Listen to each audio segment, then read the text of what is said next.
బ్యాంకులో ఉన్న state bank ఏజీఎంగా ఇటువంటి కార్యక్రమాలకు వితరణ ప్రకటించేటువంటి త్రినాథరావు గారికి,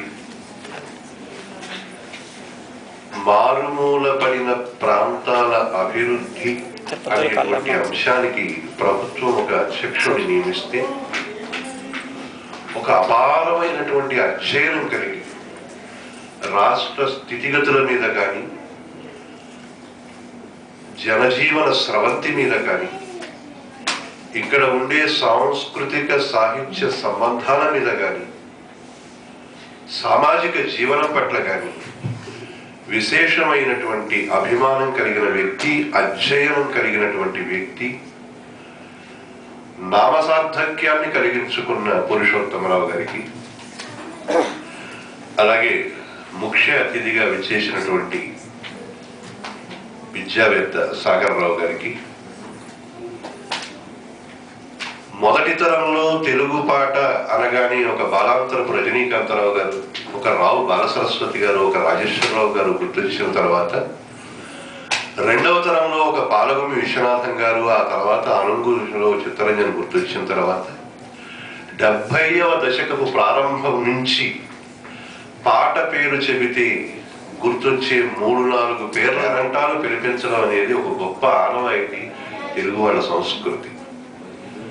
ఆ బొమ్మల కొలువు 4 మాటలు కూడా అద్భుతంగా రాసింది ఆఖరి పేజీలో. అంటే పాటల కొలువు అని పెట్టడానికి ఏది ఇన్స్పిరేషను ఆవిడకి, దాని గురించి బొమ్మల కొలువు రారండి, కొమ్మల పిలుపు వినరండి, బొమ్మల కొలువు రారండి, కొమ్మల పిలుపు వినరండి. కొమ్మలంటే చెట్టు కొమ్మలను భావించకండి, కొమ్మలంటే పేరంటాడు.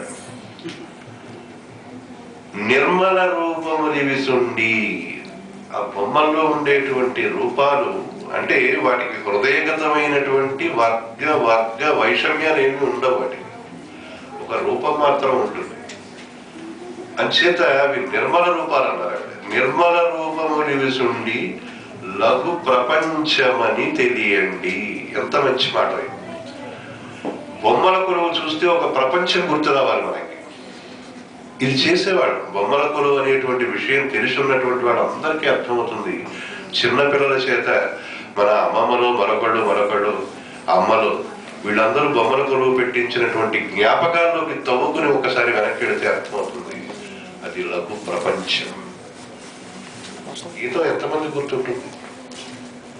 అంచేత పునశ్చరణ చేసుకోవడానికి పెద్దవాళ్ళకి, పదే పదే పాడుకుని తన భవితను నిర్మించుకోవడానికి పిల్లవాళ్ళకి ఉభయతారకంగా ఉపయోగపడేటువంటి ఒక గొప్ప పుస్తకం ఈ పాటల కొలువుగా నేను భావిస్తున్నాను.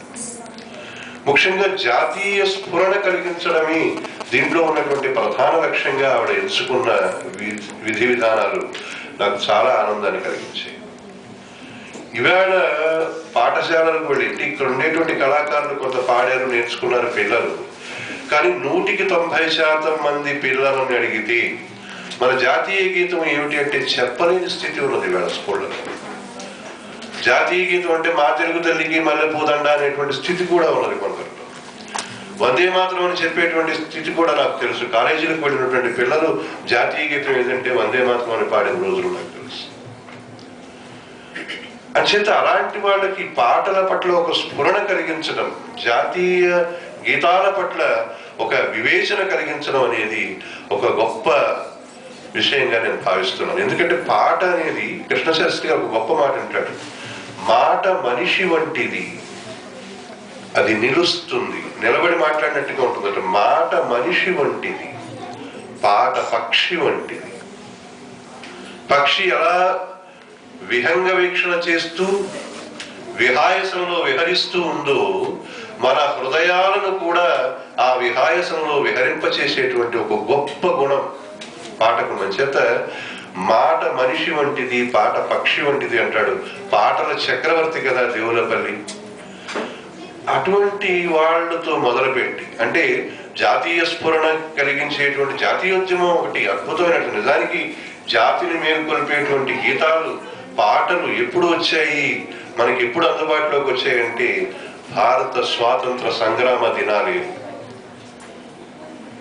ప్రజలందరినీ ఏకీకృతం చేసిన ఏకైక ఆయుధం ఏది అంటే, మాటగా ఒక శక్తిగా మనకు తెలిసినటువంటి వాడు మహాత్మా గాంధీ అయితే, మనల్ని సూత్రబద్ధం చేసినటువంటి వ్యక్తి మాత్రం పాట. మా కొద్దీ తెల్లదొరతనం అని రాష్ట్రాలు దాటి పాటలు పాడుకుంటూ పోతే అది ఎంత ఏకీకృతం చేసింది. ఇవాళ సెల్ ఫోన్ నుండి ఇక్కడి నుంచి అమెరికా మాట్లాడేటువంటి స్థితి మనకు ఉండొచ్చు. 50-60 సంవత్సరాల వెనక్కి మనం కనుక వెళితే ఇక్కడ ఉన్న విషయం పక్కన ఉన్నటువంటి వీధిలో తెలియడానికి టైం పడుతుంది, పక్కన ఉన్నటువంటి ఊళ్ళో తెలియడానికి ఇంకా టైం పడుతుంది, పక్కన ఉన్న రాష్ట్రం దాటి వెళ్ళడానికి ఇంకా కమ్యూనికేషన్ వ్యవస్థ లేనటువంటి రోజులు.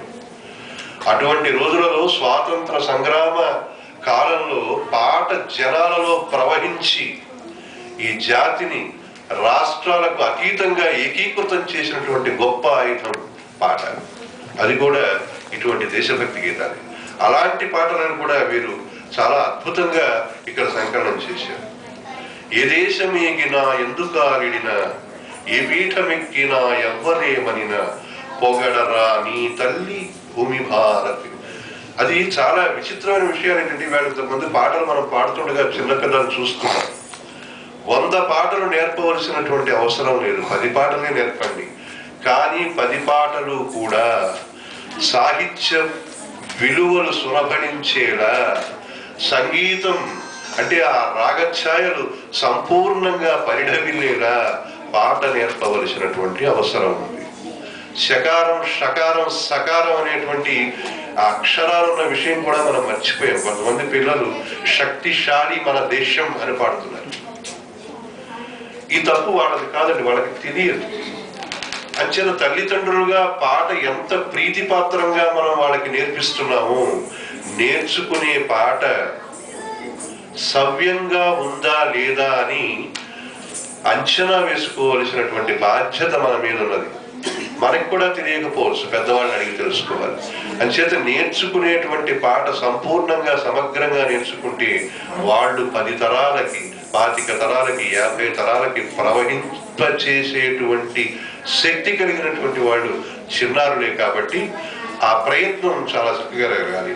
పొగడరా నీ తల్లి భూమి భారతిని అని పాడతారు. పొగడరా నీ తల్లి భూమి భారతిని, రెండింటిలో అర్థం లేదు. ఈ పాట చాలా మంది ఇలాగే పాడతారు. పొగడరా నీ తల్లి భూమి భారత్, పొగడరా నీ తల్లి భూమి, అది మాతృభూమి, జన్మభూమి. ఆ తల్లి భూమి అని నీ తల్లిని విడగొట్టేసి భూమి భారతి అంటే ఆ భూమి భారతికి అర్థం లేదు. నీ తల్లి అనడంలో మనకి అవసరమైనటువంటి కర్ణ సుభగంగా ఉండవలసిన చోట కర్ణ కఠోరంగా అది భాషించేటువంటి అవసరం ఉంటుంది. అంచేత విరుపులు పాటలు, అక్షర దోషాలు లేకుండా అక్షరాలను పలకడం, ఇవన్నీ పిల్లలకి నేర్పవలసినటువంటి అవసరం చాలా. అలా ఎన్నో అద్భుతమైనటువంటి పాటలు దీనిలో ఏమానందము ఏమానందము ఏమానందము ఈనాడు, ఇంట బయట ఎటు చూచిన ఎంతో సంబరం ఈనాడు అని రాష్ట్రావతరణం జరిగినప్పుడు కాళోజీ నారాయణరావు గారు రాసిన అద్భుతమైనటువంటి పాట. ఒక పైడిపాటి సుబ్బరామ శాస్త్రి గారు, ఒక దేవులపల్లి కృష్ణశాస్త్రి గారు, మరి కాళోజీ నారాయణరావు గారు, ఇలాంటి మహామహుల దాశరథి, నారాయణ రెడ్డి, శేషేంద్ర, అద్భుతమైనటువంటి పాటలు. భూధరము సాగరము, భూతలము ఆకాశము, భరత ధరణి నా గృహం, భరత ధరణి నా గృహం, భరత జాతి నా అహం భూధరము. బాలమురళి పాడిన పాట దాశరథి గారిని. ఎంత అద్భుతమైనటువంటి పాట అంటే, నేను ఎందుకు ఈ మాటలు చెబుతున్నానంటే, కేవలం పాటని పాట మాత్రంగా బాలమురళి పాట వింటే అర్థమవుతుందని ఎంత ఫీల్ ఉందో ఆ పాటలో. భరత ధరణి నా గృహం, భరత జాతి నా అహం అంటాడు. నేను భారతీయుడైనందుకు అహంకరించవలసినటువంటి ఒక గొప్ప నేపథ్యం నీకున్నది అని చెబుతాడు. ఆ పాట వింటే ఆయన దాని పలికిన వైనం తీరు మనకు అర్థమవుతాయి. చేత మంచి పాటలు వినాలి, మంచి పాటలు నేర్చుకోవాలి, జనజీవన స్రవంతిలో పాటను ప్రవహింపచేయాలి. స్వస్తి.